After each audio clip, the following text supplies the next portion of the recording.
Am I good, man?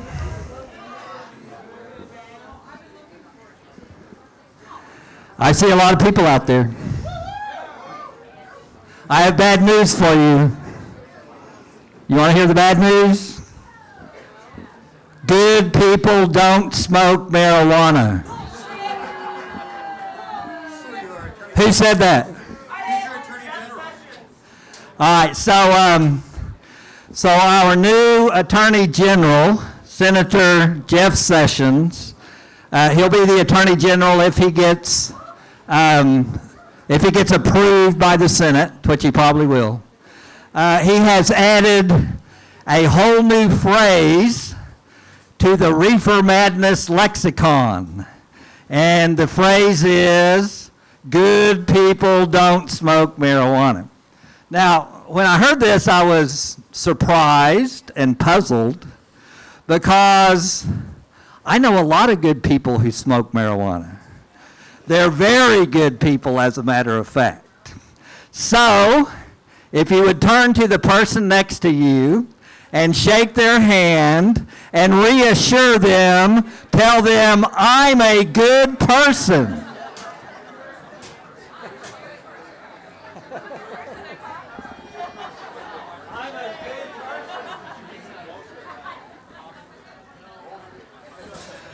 Because I don't want everybody to be like all uncomfortable and say, oh my God, I'm in here at the Flamingo Cantina with all these bad people. So at least you're sitting next to a good person. We'll come back to Senator Sessions in a moment. My name is David Bass. I'm the Director of Veterans Outreach for Texas Normal, and I love this fucking job.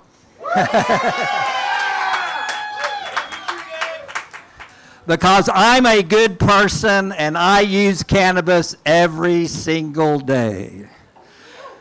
I usually wait till the end of my day when I've done all my stuff. And then when I sit down and relax, I load up my PAX vaporizer, which they should like pay me because I talk about my PAX all the time. It's like my most prized possession. And then I vape some cannabis, and then I chill out the whole rest of the evening, and I sleep really good. And then I wake up the next morning, and I'm full of energy and ready to go do a bunch of stuff, a bunch of good stuff, not bad stuff. So I'm a good person, and I smoke marijuana. So I hope someday, I'm praying I get to meet Jeff Sessions, because I have this all rehearsed. It's an honor to meet you, Senator Sessions. I'm a good person, and I smoke marijuana. And you should too, sir. All right, we'll come back. How many veterans do we have here tonight? If you're a veteran, please stand up and let's recognize our veterans.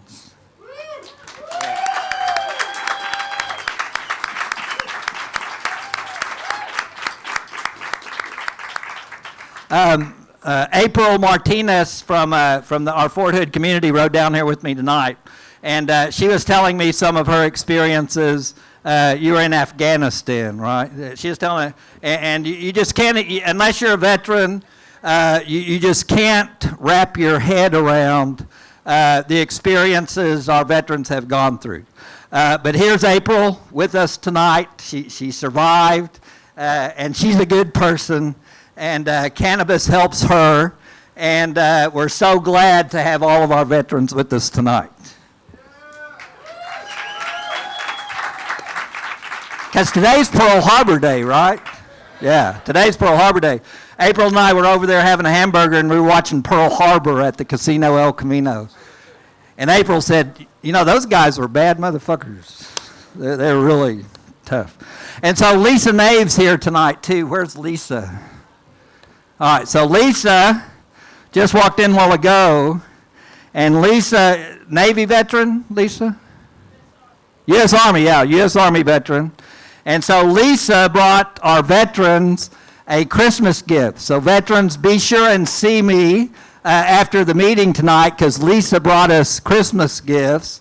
And here's our Christmas gift. Look, Lisa made these. So it's It's a little storage container with a soldier on top of it. And this is kind of interesting to me because our logo for Operation Trapped is a soldier trapped inside a bottle. And so I don't know if Lisa had this in mind, but this little cannabis storage jar, the soldier is free now.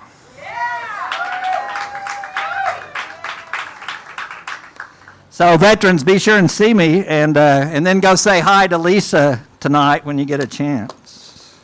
Lisa's testimony is very moving. Now, I love this cool little box.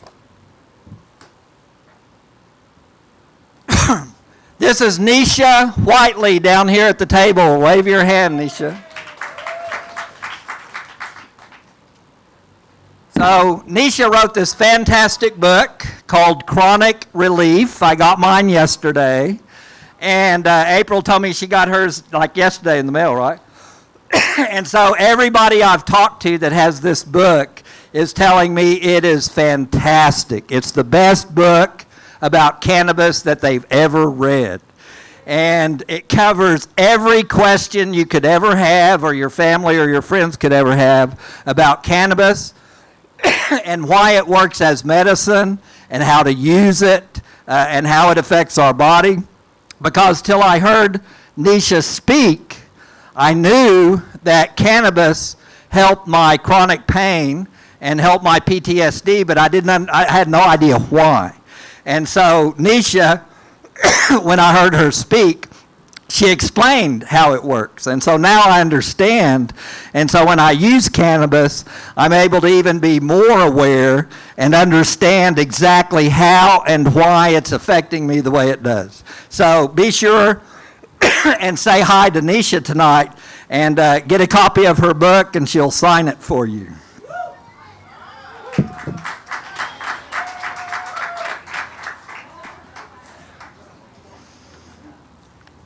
I never had allergies till I moved to Central Texas. Anybody, is that true for anybody else? I never had allergies. Now I have allergies all the time. I'm also getting old. So I want to thank Angela and the Flamingo Cantina for having us here. Thank you, Angela. Let's give Flamingo Cantina a big hand. Texas Normal used to meet at Joe's Coffee Shop, and Jax tells me when they met at Joe's Coffee Shop, if 12 people showed up, they were absolutely thrilled. That was a fantastic night. Yay, we have 12 people. So now look around, see all the people that we have tonight. So when they outgrew Joe's Coffee Shop, Angela invited Texas Normal to come to the Flamingo Cantina, and we've been here ever since. So thank you, Angela, for hosting us and letting us have our meetings here. Dave Weinecke, one of our board members, is working behind the bar tonight. Be sure tip the bar. Oh my God. Tip the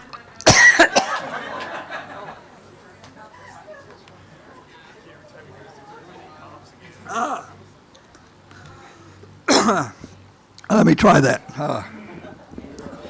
I'm sorry, I have no idea, but when I was driving down here, I could feel my throat like getting bad. All right, so tip the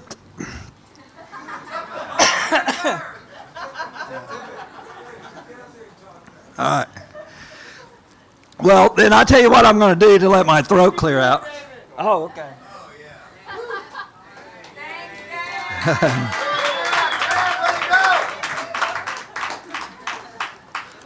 I got all kinds of water. I heard whiskey works great. Okay. Let's see. So San Antonio Normal's here. Where's San Antonio Normal? Yeah. Big hand to San Antonio Normal. They're doing good work down there. And we have, oh, man. This is amazing. Where's Bill Norton? Bill Norton founded Texas Normal. Stand up, Bill.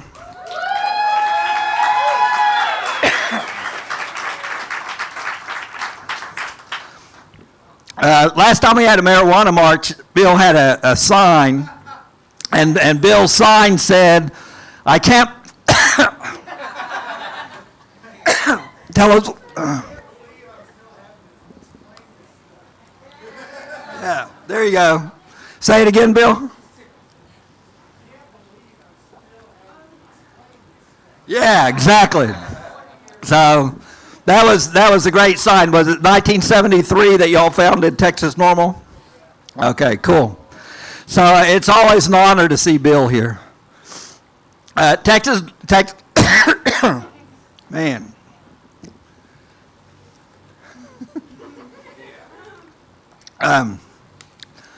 Texas Normals. Oh, man. All right, Jax, you come up. I'm going to take a break.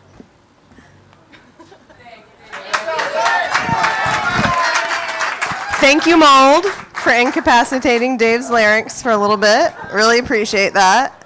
Mold or Cedar, I don't know who to blame. So I'm Jax. I'm Jax Finkel. I'm the executive director of Texas Normal. Thank y'all for coming out. We have a lot of really amazing stuff going on right now.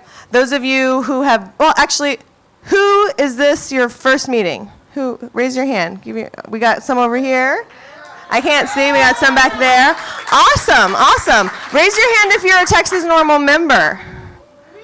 Love it. So y'all are really helping us get all of this going because I know that you guys are sending your emails out to your legislators. And the reason that I know this is because I can track how many emails are being sent through our action alerts. That's super awesome.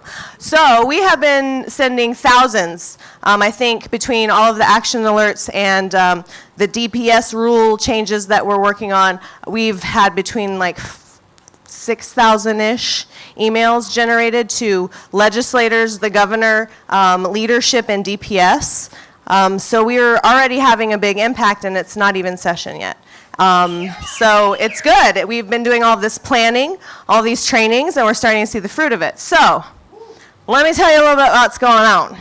Let's start with the DPS rulings or hearing that happened when they announced the new rules and regulations. Some of you may have heard that the licensure fees went up by 20,000%. You heard that correctly, 20,000%. So it was $6,000 to apply for a license, and they upped that to $1.3 million for like CBD oil. So, to put that in perspective, the next highest licensing fee is out of New York, which I think a lot of people would think, maybe New York or California, right? And it's $200,000. So think about that. It's like 6.5 times higher. So it's pretty ridiculous and unreasonable. They also wanted to have DPS at the dispensaries where the plants and product were 24/7 to make sure that, it's really safe.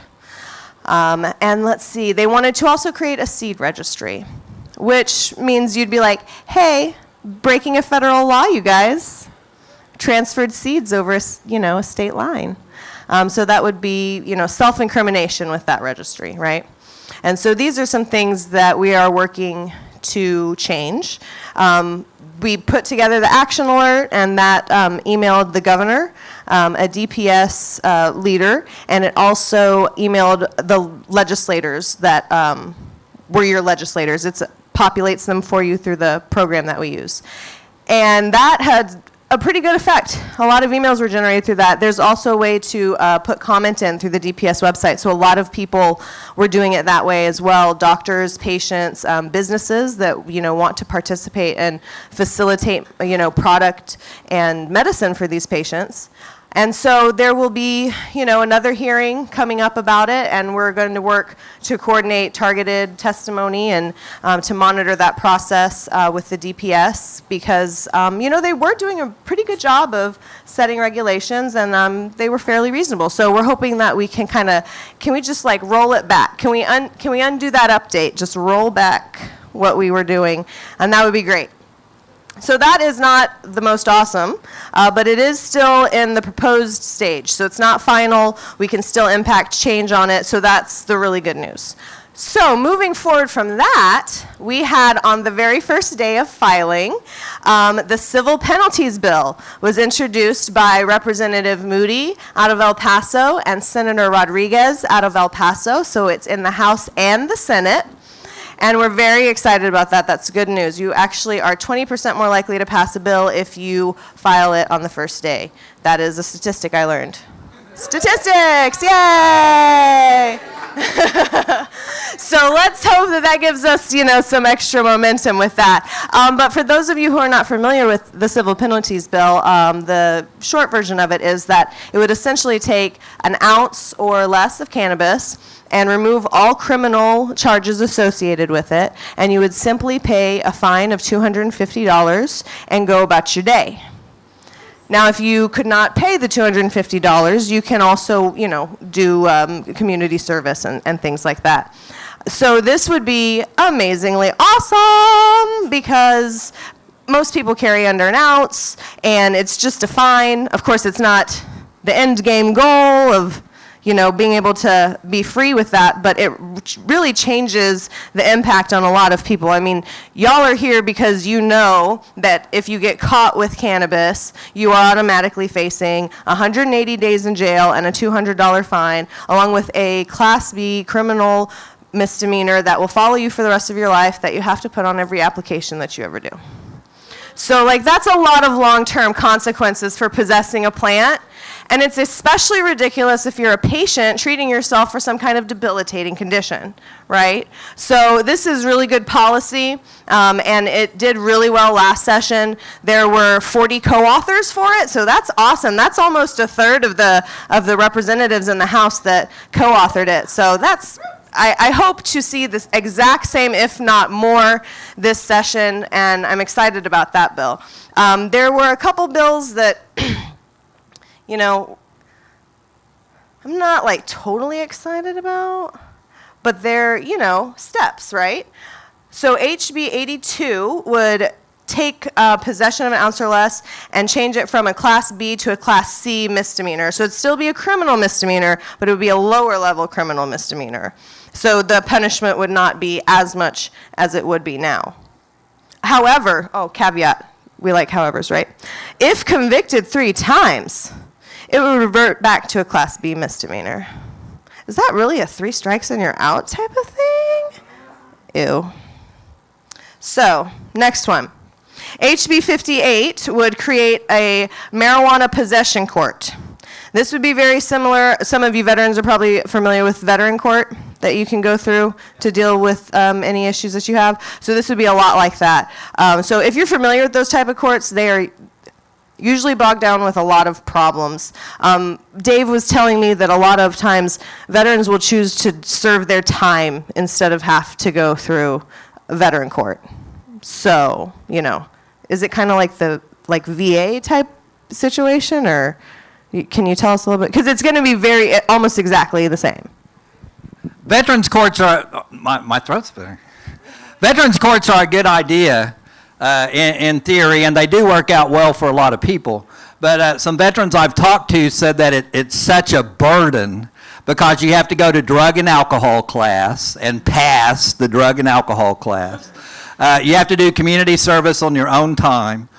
You have to pay for everything out of your pocket, the counseling, the parole officer, whoever. You pay for everything out of your pocket. And you have to get tested every month. You have to do the urinalysis. If you do anything bad, then you're kicked out. And so some veterans I've talked to and communicated with on the internet, they said, I'd rather just do the 6 months, and then be finished with it.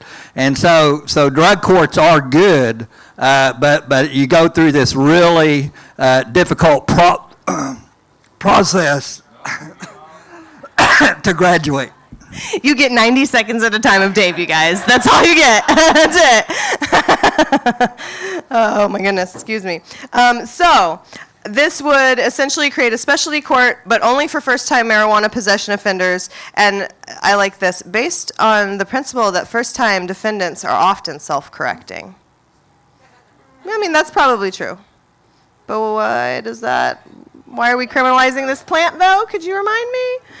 So, I'm going to move on to another bill, which is really exciting, that we had a big press conference for up at the Capitol yesterday on Tuesday. Yes, it was super awesome. I'm sure, if you live in Austin and if you watch the news, you probably saw it because it was all over the state. Even some national people picked it up. It's a good bill, you guys. It's a really quality bill. So I'm going to give you a little bit of a short but comprehensive version about it. So last session, the Texas Compassionate Use Program passed, which was a super limited CBD oil program for people with intractable epilepsy, and it had a lot of high barriers, right? And so these are the rules and regulations that we're working on right now, is to regulate the Texas Compassionate Use Program. And this bill would amend the legislation from last year, and it would correct, prescribe, to recommend, because as many of us know, that's a problematic language. Doctors cannot prescribe a Schedule I drug, right? Schedule I, no medical value, please. Anyways, so because of that, you need to change it. There's even, law precedent that is based on this. So we need to change that to protect doctors. That's one of the things that it does. In addition, it takes it from the one condition, intractable epilepsy, and makes it a more comprehensive list. So it includes, it's actually kind of a long list, so I'm not going to list off absolutely everything, but PTSD, traumatic brain injury, chronic pain, autism, nausea, muscle spasticity, multiple sclerosis, all the seizure disorders, yeah, exactly. And so it's a fairly, cancer, HIV, all of these, debilitating conditions with, known use to help. And so it's a much better list. And in addition to that, it would make it so that we don't have to go through the legislature every time to get a condition added. It would allow for a panel of, I believe it's 9, but I could be incorrect on that, and it would be made up of medical professionals like doctors and nurses, and then patients, and they would take applications and they would assess them twice a year to evaluate what conditions should be added to the program. And so that way you can every 6 months possibly access medicine for a new condition instead of having to wait 2 years, right, for these legislation. So that's really important. Another thing that it would do is it would allow for a laboratory system. So this Texas Compassionate Use Program has, growers, it has the processors, it has the dispensing agencies, but there's no laboratories to test it. It's up to the DPS to randomly test it to see if it's what it says it is, right? So this would provide for laboratory systems where people can take and test. I mean, this is supposed to be medicine. The patient needs to know what's in the bottle, not a random test. Now, if DPS is comfortable with that, that's one thing, but this would change that so that we would know. You could be comfortable. There would be laboratory testing. And in addition to that, it's been a really long day, you guys. I'm sorry if I'm a little off. I'm trying to think, what am I forgetting? Oh, home grow. Hey, home grow. Who likes that? Everybody likes it. Yes, 12 plants, so that's awesome. And there's more parts of the bill, but I think that I'm hitting the highlights. Y'all get the gist. It's really good legislation. It would take a very limited bill and really help a lot more people. So we have that announced by Senator Menendez out of San Antonio yesterday. Yes. It was a great press conference. We had doctors, researchers, nurses, veterans, patients, children who needed access. So it was very well done. I'm very pleased with the senator and the advocacy that he's doing. And then today, we scheduled appointments with the health committees on both the Senate and the House side, and I went with a veteran and a nurse and met with 9, no, I think it ended up being 8. We had 9 scheduled, but it ended up being 8 people that we met with, the legislative staffers, to sit down and talk with them about the bill and discuss moving forward with the upcoming session. I've got more appointments scheduled for Thursday, and I've got phone calls to return of more appointments to make. So that is really good that we've got the bill announced. It's a huge media splash. We're following up up with veterans and medical professionals talking about this, but it's also up to you guys to reach out, right? So there's an action alert on the website. Make sure that you go and participate in it. It'll, pre-populate a form letter for you, but you can edit it if you would like, to say what you'd like to say, and it will email both of your senator and your representative, and it'll send a thank you to Senator Menendez.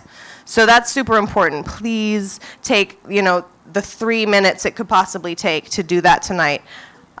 So on the bill front, I'm tired, and we've done a lot. It's been really awesome. Tired in a good way. Does the new bill, SB 269, address the fees as well? You mentioned the subscription. SB 269 would cap the fees at $5,000. So thanks for asking that, because my brain is a little dead, and that's a good point to bring up. Jen? Were they open to the discussion, your panel, and hey, what's the cost? Oh, it wasn't a panel. It was meetings with staffers talking about the policy and moving forward. And, it was Democrats and Republicans, so we had a lot of really comprehensive conversation about it, and also a lot of, feedback about actions that we could take if we want to be more effective. So they were productive meetings. Any other questions real quick? One or two more? Meet any at the Capitol in the next couple of weeks to do any kind of outreach for any new bills? For any new bills? Like we've been going the last 2 Wednesdays. Yes, so the next one is going to, am I doing events? I'll mention it anyway. So on the 14th, we'll be doing flyering at the Capitol. So every other Wednesday, we come up there, and I changed out of my super fancy clothes, you guys, so I had to get casual. Those heels were done. But we go and we get dressed up, and we have people volunteer their time to come and distribute educational information. So every other week, all 180 offices are getting flyered about. This last week, it was medical refugees. So it was a flyer with, I think it was 7 or 8 patients that have had to go to different states because they could not access cannabis, and they are all child patients. So that's a pretty powerful piece of information to be handing people. So we're trying to have a constant connection with the legislators leading up to the session. And of course, during the session, we're going to have, we've been doing activist trainings traveling across the state, which we've seen to be really effective because we're seeing, real tight messaging from our other chapters. We're having stronger lines of communications. We're able to contact, patients, media, people in the area. So those were really productive. But we still have to have our one here in Austin, right? So we're going to do that in January. We're going to make the reservation for that. And then in February and March, we're going to be holding educational exhibits up at the Capitol. 1 week will be about medical cannabis, and 1 week will be about civil penalties. And we will need volunteers to help us staff the tables there to give out information. Because if you're not familiar, the E2 hallway is the hearing hallway. And February and March is the, beginning to the, almost sometimes the peak, depending on when they start hearings, of when people are hustling and bustling down there. So there's a lot of legislators going back and forth and seeing this stuff. So we're going to be doing that as well. And then these bills, wow, they are already really time-consuming and awesome. So, yeah, Dave, what's next? I feel like that's the bills, and 90 seconds of Dave. Get ready, you guys. All right. If you're not a member of Texas Normal, we 3 seconds of Dave. join us at the table back there. All right. Nisha. Ladies and gentlemen, Nisha Whiteley.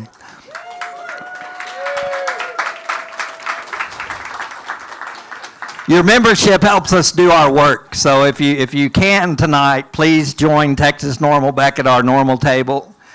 See Betty or whoever's working back there. Is it Betty? Yeah, there's Betty. She's our volunteer coordinator, and she'll sign you up. Nisha. Thank you. Hello, everyone.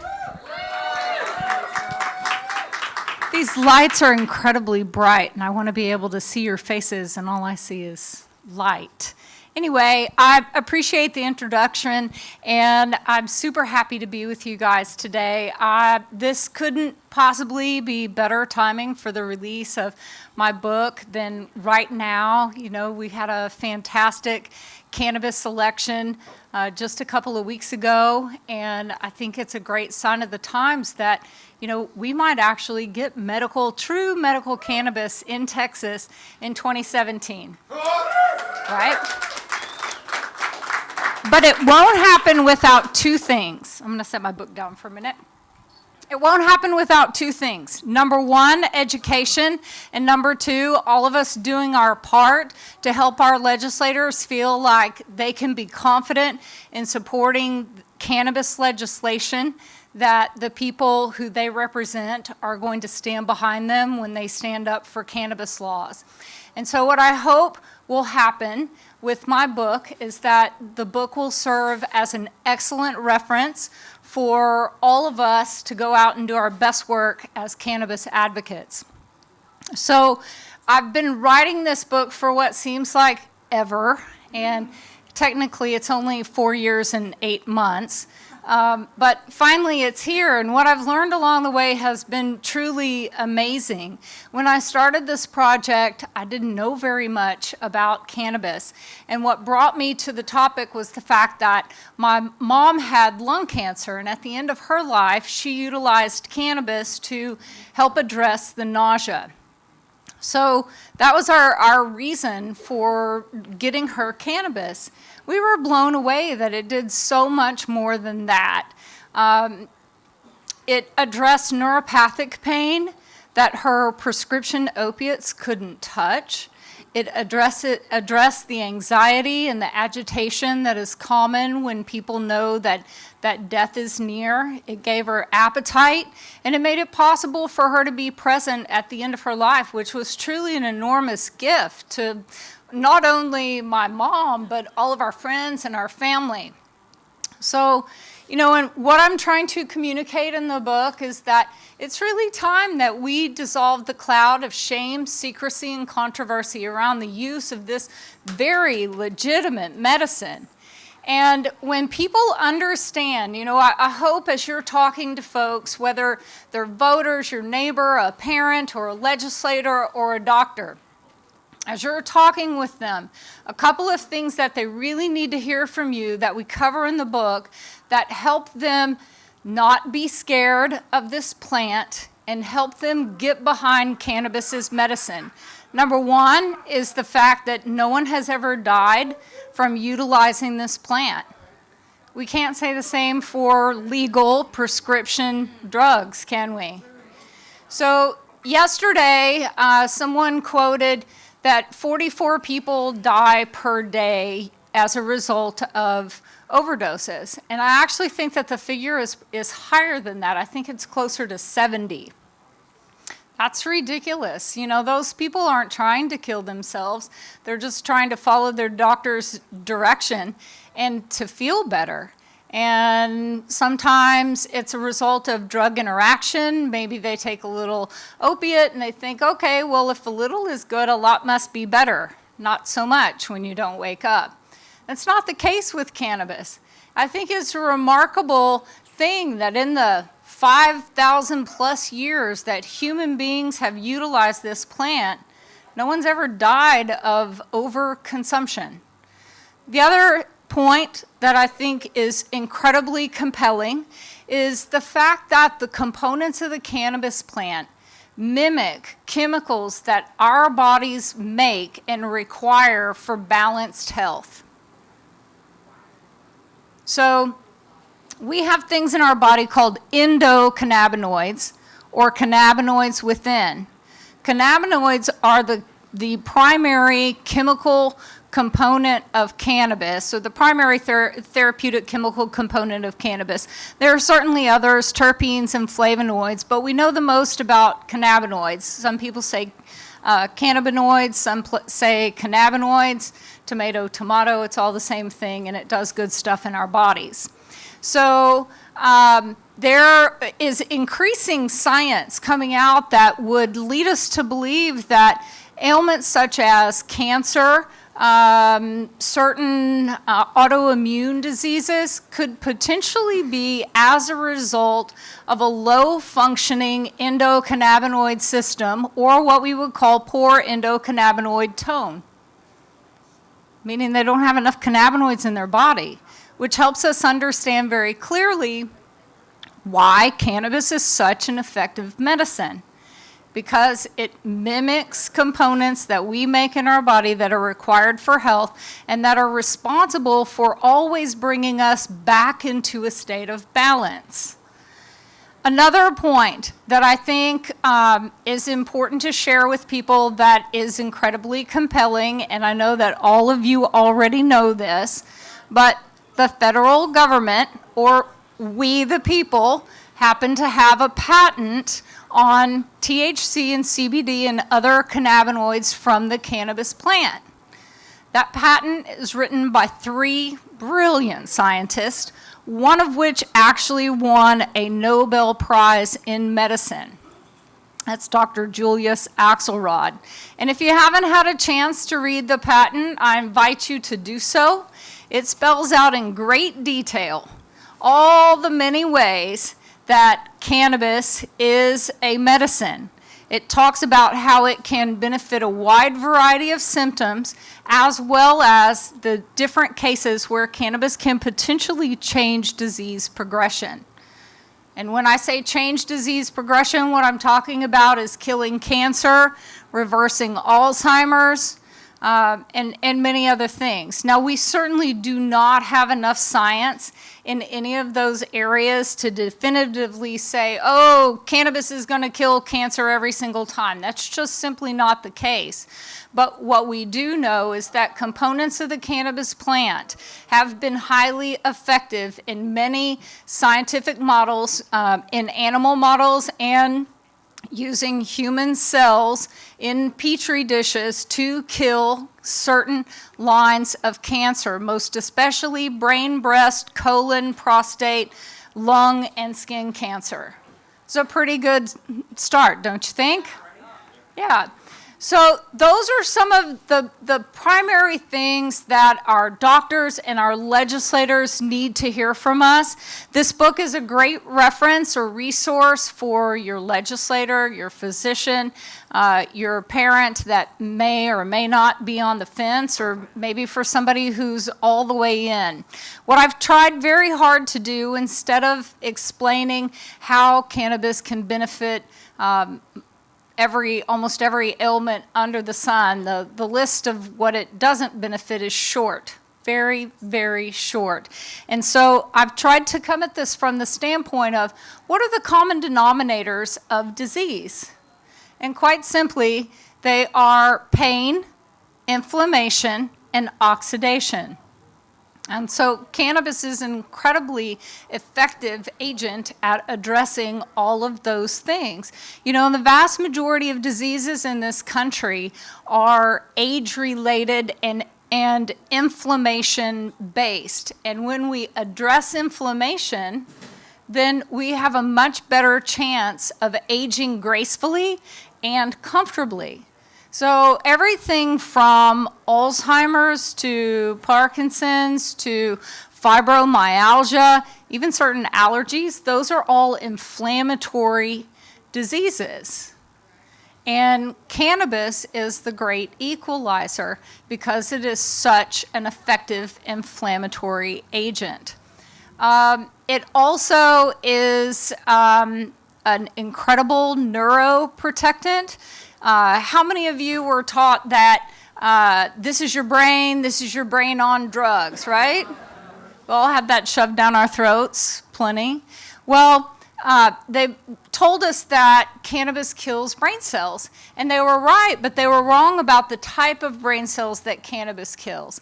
So if there are cancerous brain cells, cannabis can kill those brain cells and protect the healthy ones. This is incredibly important for advancements, especially in areas of all of the diseases that affect the central nervous system: Alzheimer's, Parkinson's, muscular sclerosis, and frankly, just about any other disease, because every disease is related to two things, the brain and the gut. And what's interesting is that those two organs speak the same language, and our endocannabinoid system, that system that mimics components of the cannabis plant, are very, very strong in both of those organs. So we've tried to help explain, how does your body work and how does cannabis work to support your body? How to use it safely and effectively. What are the different delivery systems? How do you figure out dosing? That's been kind of the great mystery for so many people who really want to utilize cannabis in the same way that they might a prescription. And so we cover that to the best of our ability in the book. We also include all of the different intake methods. What are the risks? How to mitigate them. We talk about the positive side effects. It's not something you hear a lot about outside of the normal or the cannabis activism circle, but there are a lot of positive benefits, as you all know, and I hope that as we move forward, our conversation might move past just using cannabis in a reactionary way, but how can we use it proactively to live better and age more gracefully?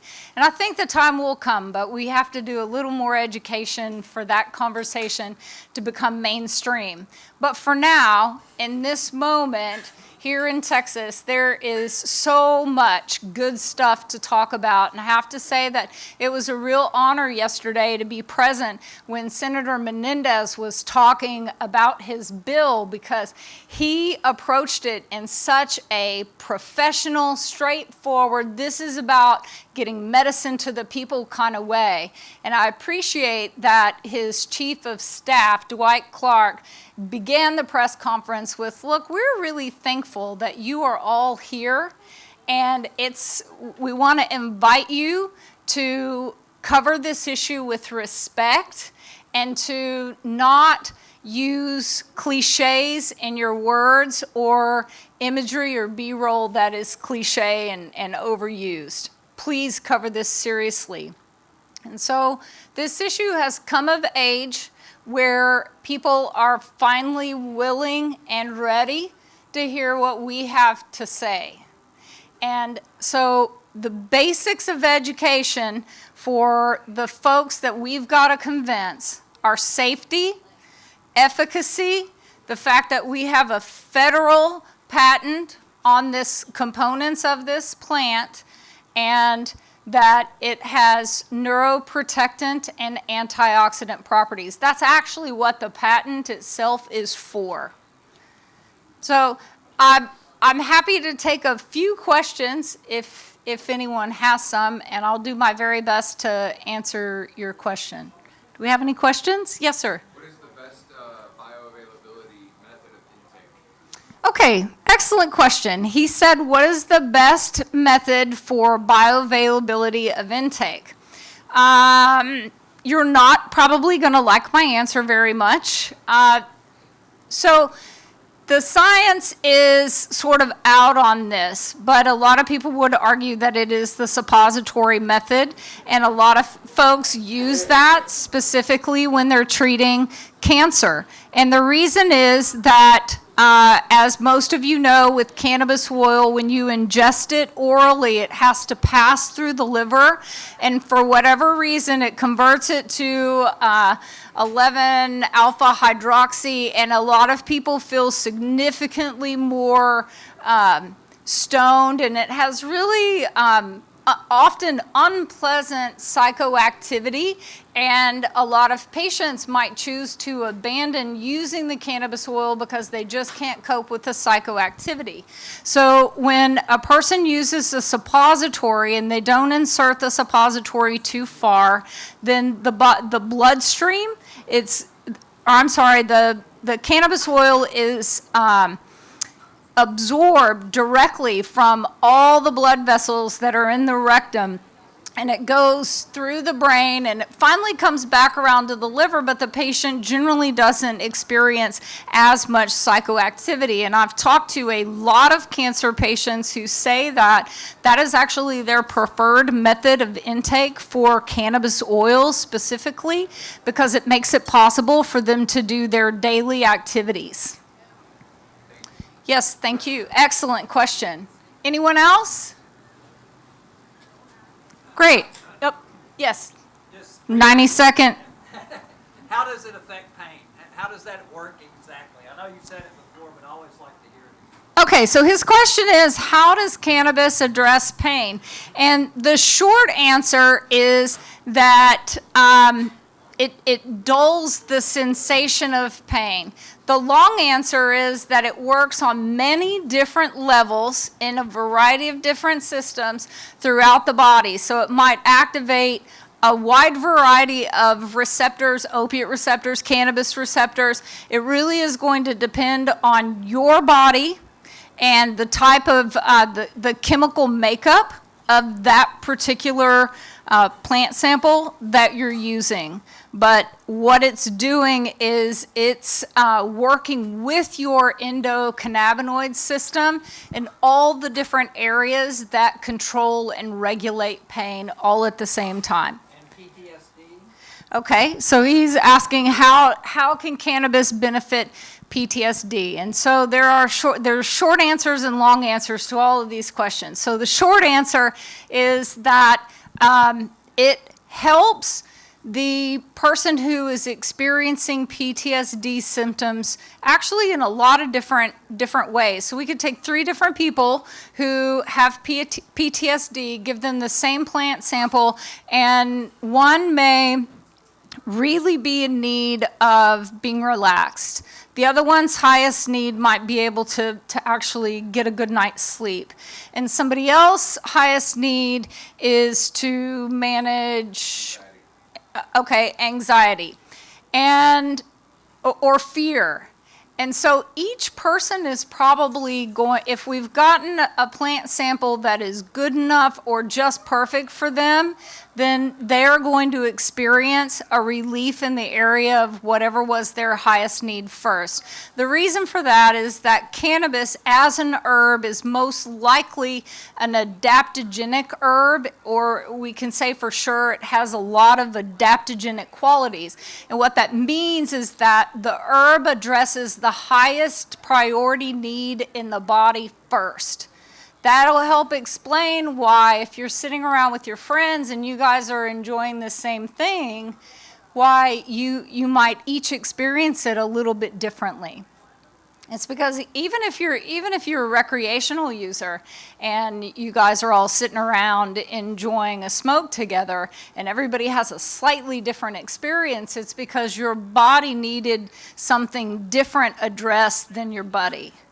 And so in the case of PTSD, cannabis is working on a lot of different things. One, it's going to work on inflammation in the body.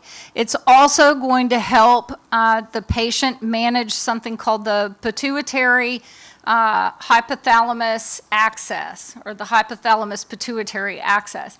And so oftentimes when somebody's overseas or they've participated in war or a significant traumatic event, whether that be a fire or hurricane or rape or whatever the horrific trauma was, oftentimes the body cannot forget that trauma, and so that person experiences a constant state of fight or flight, which means that their adrenal glands are always on, and then the adrenal glands don't actually have a chance to get recharged, because our bodies actually aren't designed to be in fight or flight mode all the time. But in the case of PTSD, that's what's happening. And so cannabis can help recharge the adrenals. Now, I have to say on the flip side, for somebody who might not have PTSD. In some cases, cannabis might exhaust the adrenals, and if that's the case for you, if you're feeling tired all the time, you should have a conversation with an herbalist or an integrative medicine expert to find out which herbs can help support your adrenals so that you can continue to utilize cannabis in a healthy, safe way. Did I answer your question? Awesome. All right. Well, I appreciate the questions, and I thank you very much for your time and attention. If you would prefer to ask a question privately, I'll be standing over here with these books. And again, we have incredible leadership here with Dave and Jax, and they've put together a really impressive coalition. And let's do what we can to educate and get people out to let their legislators know that we support them for supporting cannabis legislation. Let's do this in 2017. Woo woo! Thank you. Appreciate it. So you guys, you heard it here first. Buy stock in cannabis suppositories. Am I right? So Dave has decided that the voice might not be really happening. Hey, there's one more thing I want to say before my voice goes out. My main thing I wanted to say tonight, the latest Gallup poll shows that 60% of Americans agree that cannabis should be legal. And this is a real poll. And so my message tonight is, and here's the thing, 60% of Americans do not use cannabis. Only 10 to 15% of us use cannabis on a regular basis. But yet, all these other Americans support us because they know we do not deserve to be in jail for using cannabis, and that's the bottom line. So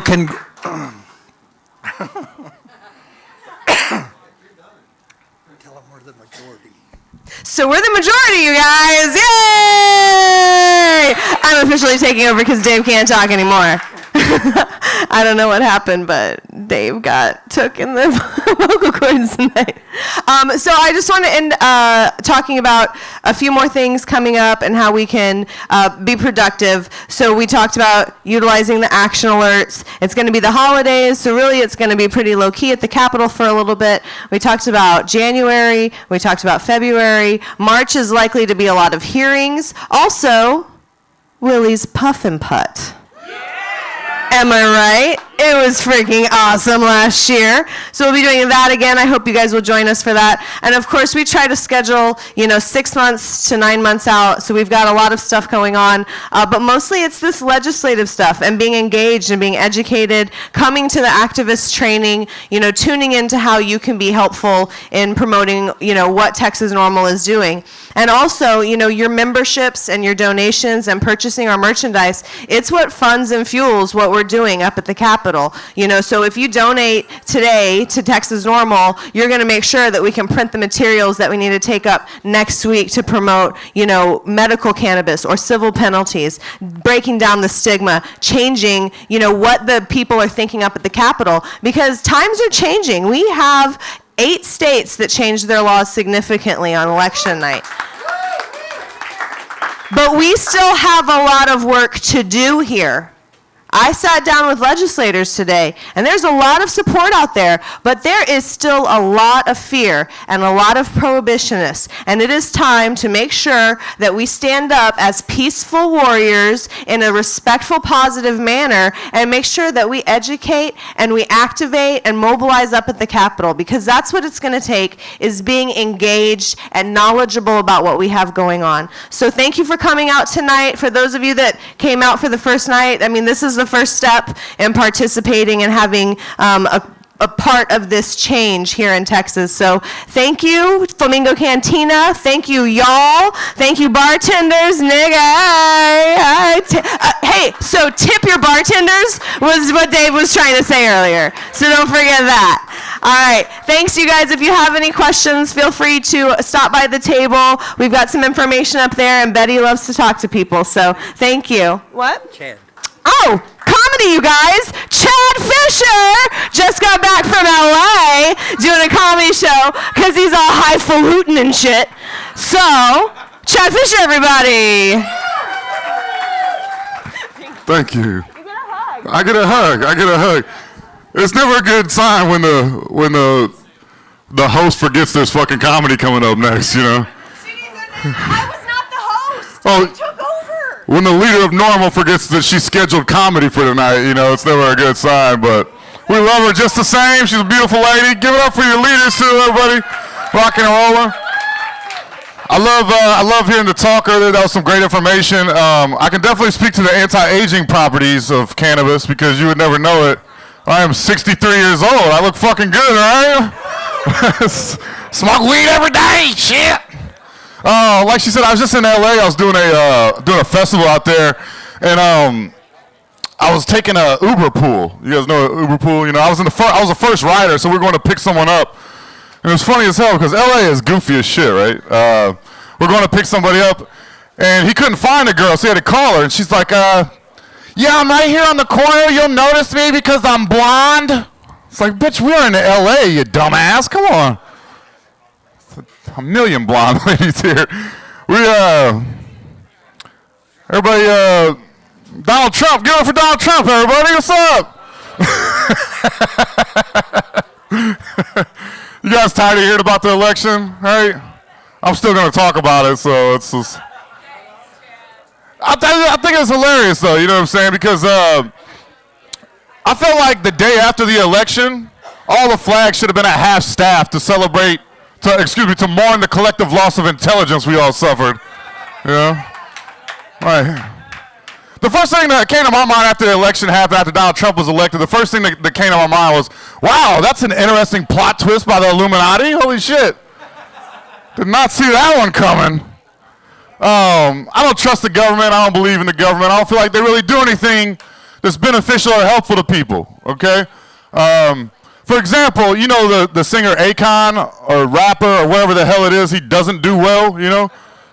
He provided sustainable free energy to 600 million Africans in 1 year. Isn't that crazy? Imagine what someone with actual talent could do, you know? I feel like Usher could solve world hunger. Shit. Like Hulk Hogan could solve the energy crisis. We got people in the wrong spaces right now, people. Let's get some politicians out of there. Get Kim Kardashian as Secretary of Defense. Speaking of her, it's always funny. I hate this. You know, the government, anytime they say they're doing something for your benefit or it's because they care about you, it's a lie, right? Like, you know, Austin, we just passed that no texting while driving, hands-free driving. You see all these billboards up that say, like, tickets hurt but crashes kill. And they try to say it's for your benefit, for your safety. I don't think that's true, because if they really cared about your safety, I think they would do something about the cascade of advertisements you see as you're driving down the highway. You know? They're like, hey, we know you're driving 80 miles an hour, but look up here. Kim Kardashian's titties want to sell you some shitty vodka, you know? It's a new one, right? Let's go. While you're inches from death, you know? How we feeling, guys? We good? Nice and warmed up? Yeah? We got some great comics for you this evening. I'm going to do one more here before we get off.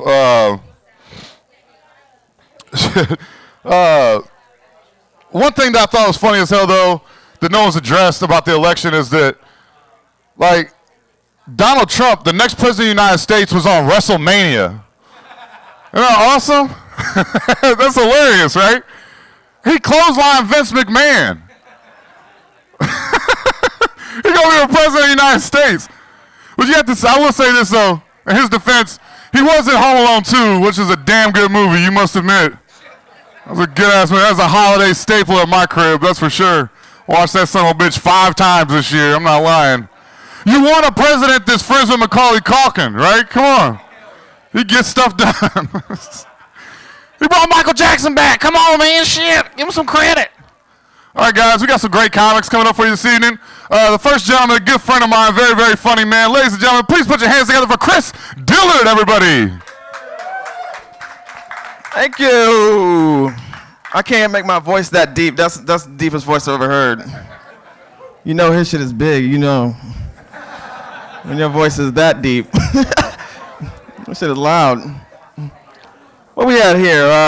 Flamingo Cantina. This is great. I like this. This is awesome. This is a little weird situation here. A lot of people saying Austin's not weird anymore. I'm like, well, y'all obviously don't ride the bus. You've never seen somebody get in a heated discussion with 3 different people on an empty bus. You're not living. That's weird right there, okay? I'm just saying. You know, when I was young, I lost 6 jobs in a month when I was younger, you know? I was like one of those little kids that were real angry all the time. So I got into it with my boss. I went in work and I was talking shit to my boss. And I remember that was the last time I lost my job and my tooth. I'm saying, to this day I haven't set foot in a Red Lobster. As far as I'm concerned, the only thing they are serving in there is ass whoopings. I feel like that. I do want to talk about a subject, though. I want to let everybody know that I may sound like an asshole, but I am pro-choice, all right? I'm pro-choice. I feel like a woman should be able to do what they want to do with their bodies when they want to without the government stepping in and saying shit. Right? I feel like that's important. Especially because I believe abortion's a real lifesaver. Because kids will fuck your life up, okay? They will. I'm just saying, if abortion laws change, I'll be on 60 Minutes very upset. Not highly upset. They're like, Chris, you seem upset. I'm like, hell yeah, do you see all these damn kids? What am I supposed to do with 6 babies? 6. But like, Chris, they are cute. What are their names? I don't know. I just name them after where I met their mothers. This here is Cracker Barrel, you know. You know, I had a coupon. This is Popeyes right here. This is Allie, okay.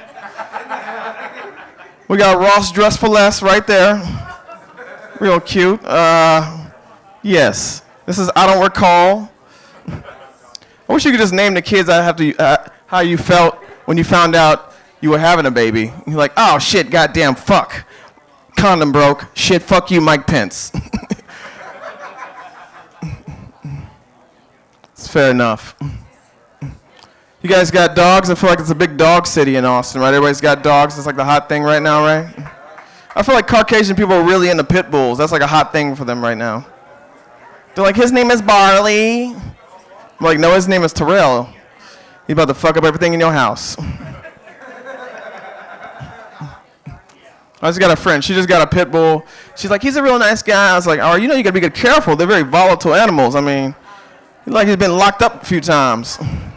And he's got a gold tooth. As soon as she left the room, the dog was like, you better shut the fuck up, all right? Okay, I got a good thing going here. I'm getting 2 square meals. Okay, that shit is delicious. Number 2, you keep talking shit, I'll fucking kill you. I was like, oh my God. This dog can count. That is crazy. Could you imagine trying to take that dog fetch? You're just like, ugh. Go get the ball, Barley. Barley, go get the gosh darn ball. Like, bitch, you go get the motherfucking ball. Okay? It's 105 degrees out here and I'm wearing a coat.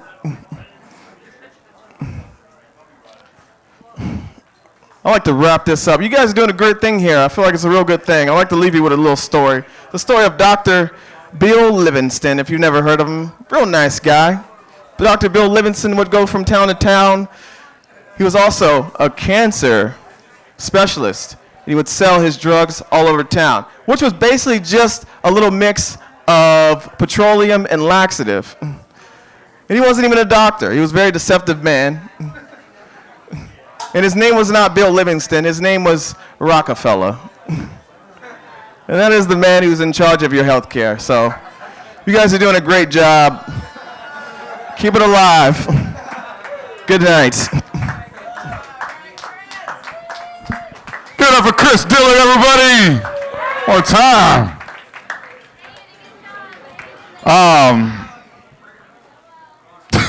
I feel like if you ever see a dog with testicles in Austin, you should make a wish, because fucking pretty rare. It's like a black Republican. It's crazy. We got like 2 or 3 more comics coming up here. The next gentleman, making his way back here from Flamingo Cantina. Ladies and gentlemen, please put your hands together. Very good friend of mine, Mr. Ian McDowell, everybody. Put your hands together. Not all at once. It's too much. It's too much. Oh my God. We had an election. What the fuck? What the fuck happened? Oh my God. Personally, if you voted for Donald Trump and you're in here tonight, anybody? Fuck you!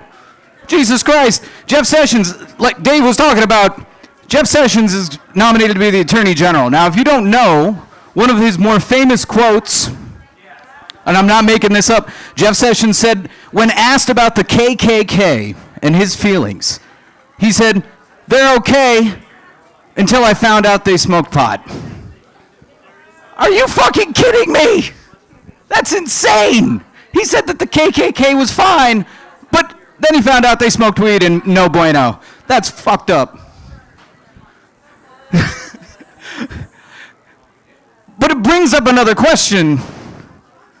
Does the KKK really smoke weed? Is that something they're doing? That's a whole new aspect of that organization that I had no idea about. But it does explain a couple of things. The bonfires. There's nothing like sitting around outside with your buddies, blazing. Let's light a bonfire. The sheets, maybe they got really, really paranoid. Maybe they had really good stuff. Got super paranoid and were like, dude, I can't handle it. I can't handle it. Give me that sheet. Oh, I'm safe in here. Wait, I can't see. Cut some eye holes. The names. They called like their head guy a Grand Dragon or something. There's no way you were smoking weed and coming up with that name. Now all the other shit was probably the meth. So I'll leave that there. That's some messed up stuff. But could you imagine, but Trump, Jesus Christ. Could you imagine if you've been in a coma for the last year? Like a year ago today, you went into a coma, big Bernie fan, he was rising up in the polls, things were looking really, really good.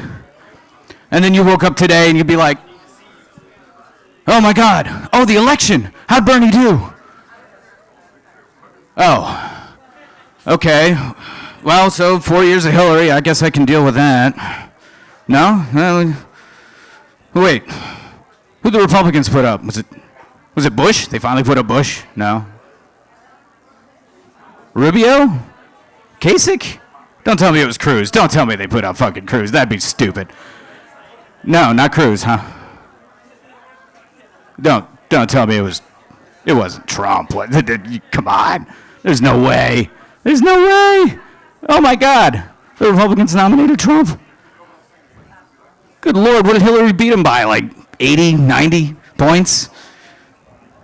70? 60? 10? Anything? You're fucking kidding me. All right, put me back in. 4 years, 8 years, however long it takes till this mess is over. I'm done. Oh my God. I caught some kids smoking though. I got a little path that runs behind my house and I smelled something and I ran out there. And they were smoking and I took it out of their hands. I was like, what's this? Are you smoking? Don't you know how bad this is for you? Don't you know what would happen if you get caught? What is this, marijuana? Good God. Don't let me ever catch you back here again. Unless it's the same time tomorrow. All right. Thanks, y'all. Been great. They're doing great things here. Chad Fisher. Get over here, McDowell, everybody. It's good stuff. Anybody watch the Olympics? We got any Olympics fans? Got any Olympics? I thought it was funny as hell. Remember Ryan Lochte? He lied about being held at gunpoint. That was messed up, right? Everyone was so upset. Everyone's like, oh my God, I can't believe he would do that. It's embarrassing, America. I was happy. I was actually proud of him. 'Cause I feel like lying about being attacked is like the most American thing he could ever do, you know? 9/11. All right, guys, we got 2 more comics for you. Next gentleman, very, very funny man. Just performed at the Gatsby last night. Ladies and gentlemen, please put your hands together for Mr. Coy Hopper, everybody.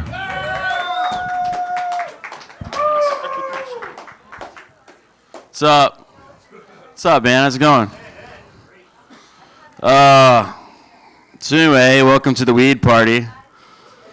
A weed meeting.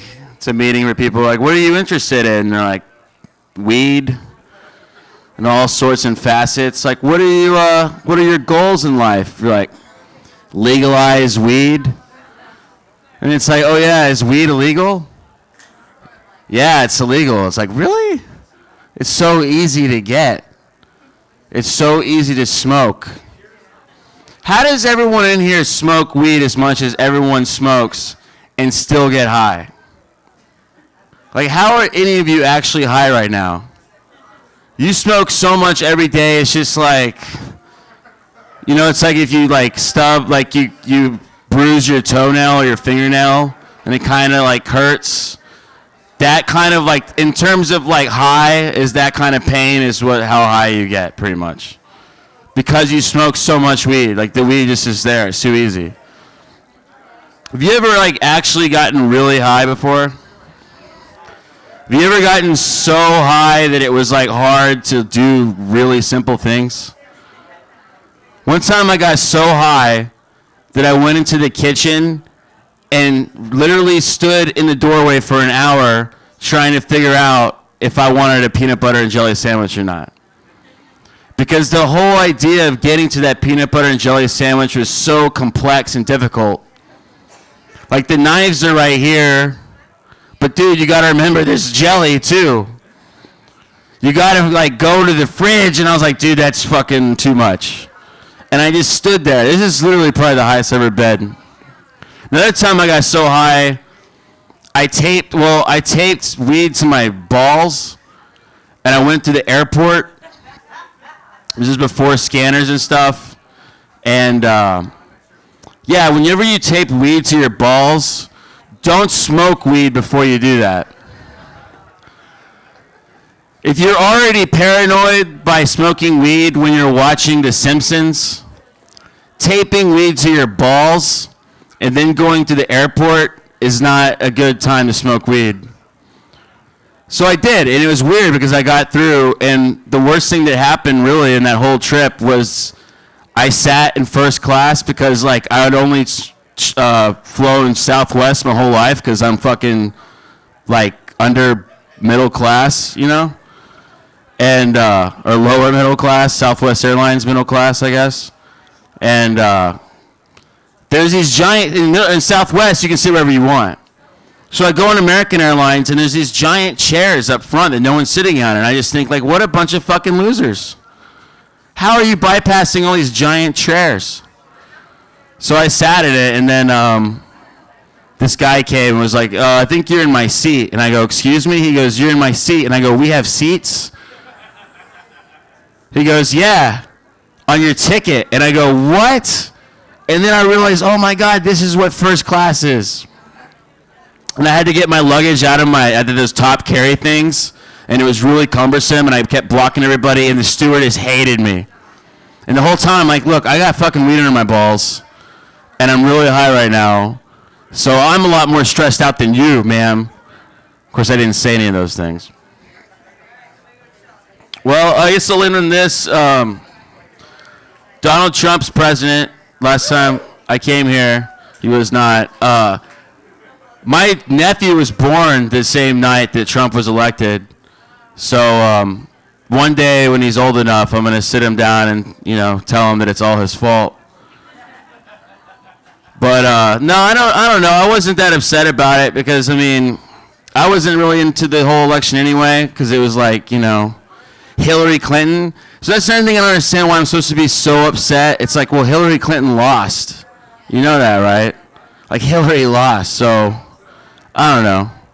I just think, I think it's just very interesting, and we could be seeing actually a power, from up top, a power struggle that's deeper than what we realize. And it goes to the media, it goes into the deep state, and it's one of the most important times of our lives. So keep your ear to the ground. Don't listen to the fucking Washington Post, and you'll be all right. All right, I've been Cory Hopper. Thanks so much.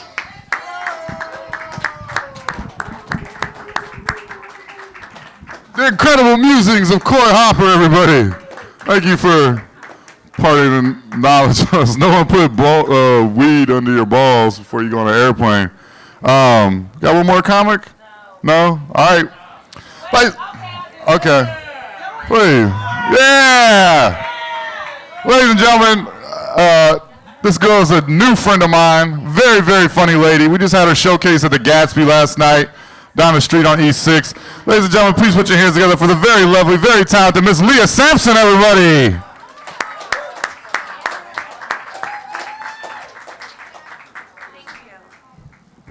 Hello, my children. How are y'all? Well, I'm the wrong person to even be doing this right now because I don't really smoke weed a lot. Like, I bought weed for the first time last week. Yeah, thank you. Didn't know what the fuck I was doing, but I feel like weed just makes you feel like a hard ass regardless. Like, whether you know what it is or what you don't know what it is, you know what I'm saying? And I kind of have people be the middleman for me. Like, I don't buy it, I give them the money and they go buy it. Like, do I look like I buy weed? Let's just throw that out there. Thank you. I am a good fucking person. I go to church and stuff. So, it was funny because my friend's like, what do you want? I'm like, I don't know, you know what the fuck I want. He's like, no, like, what do you want? Like, there's different kinds. I'm like, give me the shit that makes me want to sleep. He's like Dro, and I was like, no, the shit that's good. He's like, Reggie, and I'm like, no, the shit that makes me high. He's like, so weed? I'm like, I don't fucking know. Like, just give me something, you know? So that didn't work out. I stuck to drinking. Here's a joke. Weed makes me really blunt. Y'all can keep that one. I'll give it to you. You can take it. No, really, it does. And I'm going to start all over. That is why I'm a bad person for this, because I am the person you don't want to smoke with. I am extremely extra, as you can see, and I take things way further than they should go. When I smoke weed, I get an English accent or like a slutty Australian. And it's so forced. I don't even think it's real, but I'm high, so I don't care. So, as soon as I smoke, I'm like, you know, I really, really think that the world is not really the world. And maybe I'm not really black, because black people don't talk like this.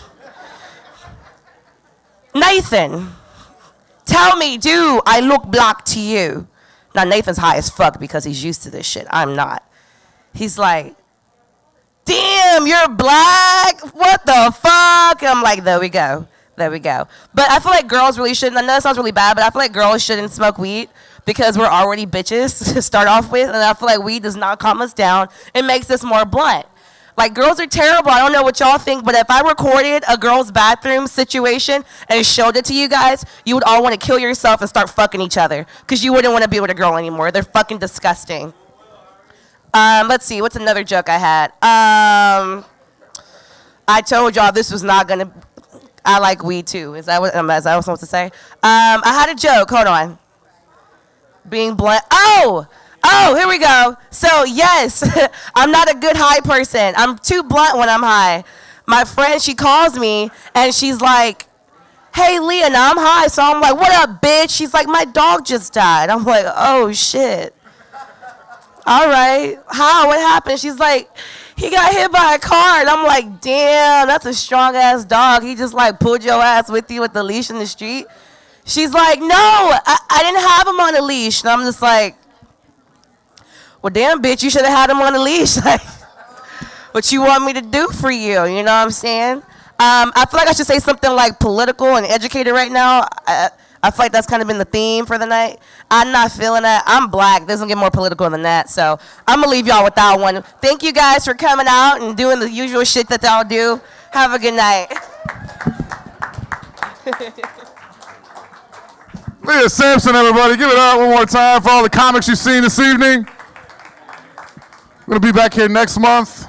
Appreciate everything you guys are doing, all the work that you guys have put in. You guys are helping out a lot of people. We appreciate it big time. We'll see you guys next month. Peace out. I'm Chad Fisher. Thank you.